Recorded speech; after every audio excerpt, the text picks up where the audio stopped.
সম্প্রতি রাজশাহীতে চাঁদাবাজির সঙ্গে জড়িত বিভিন্ন রাজনৈতিক দলের ১২৩ জনের একটি নামের তালিকা সামাজিক যোগাযোগ মাধ্যমে প্রকাশিত হয়। এরপর থেকে রাজনৈতিক মহলে শুরু হয় নানা গুঞ্জন।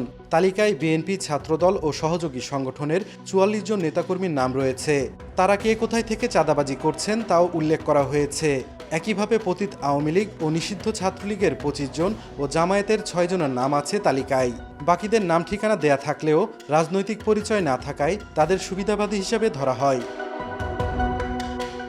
বিএনপির অন্যতম শীর্ষ নেতার দাবি, গোয়েন্দা সংস্থা বা আইনশৃঙ্খলা বাহিনীর কেউ তালিকাটি তৈরি করার কথা জানায়নি।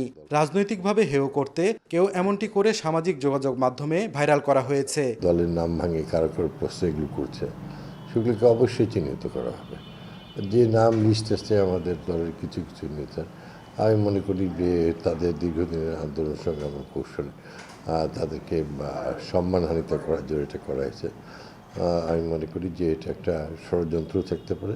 এদিকে তালিকায় জামায়াত শিবিরের যে ৬ জনের নাম উল্লেখ রয়েছে তারা সংগঠনের কেউ নয় দাবি করে জামায়াত নেতা বলেন, কোনো চাঁদাবাজের ঠাঁই তাদের দলে হবে না। জামাত ইসলামীর সাথে তাদের কোনো সম্পৃক্ততা নাই।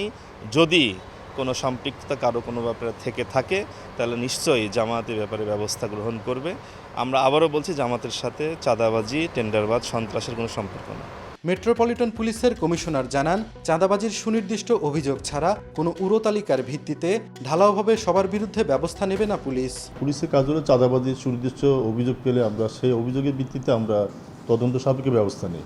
আমাদের কাছে কিছু অভিযোগ আসছে, সেগুলো থানায় মামলা হয়েছে, আমরা সেগুলো তদন্ত হচ্ছে, আমরা সেভাবে ব্যবস্থা নিচ্ছি।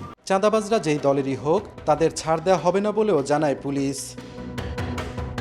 সাইফুর রহমান রকি, সময় সংবাদ, রাজশাহী।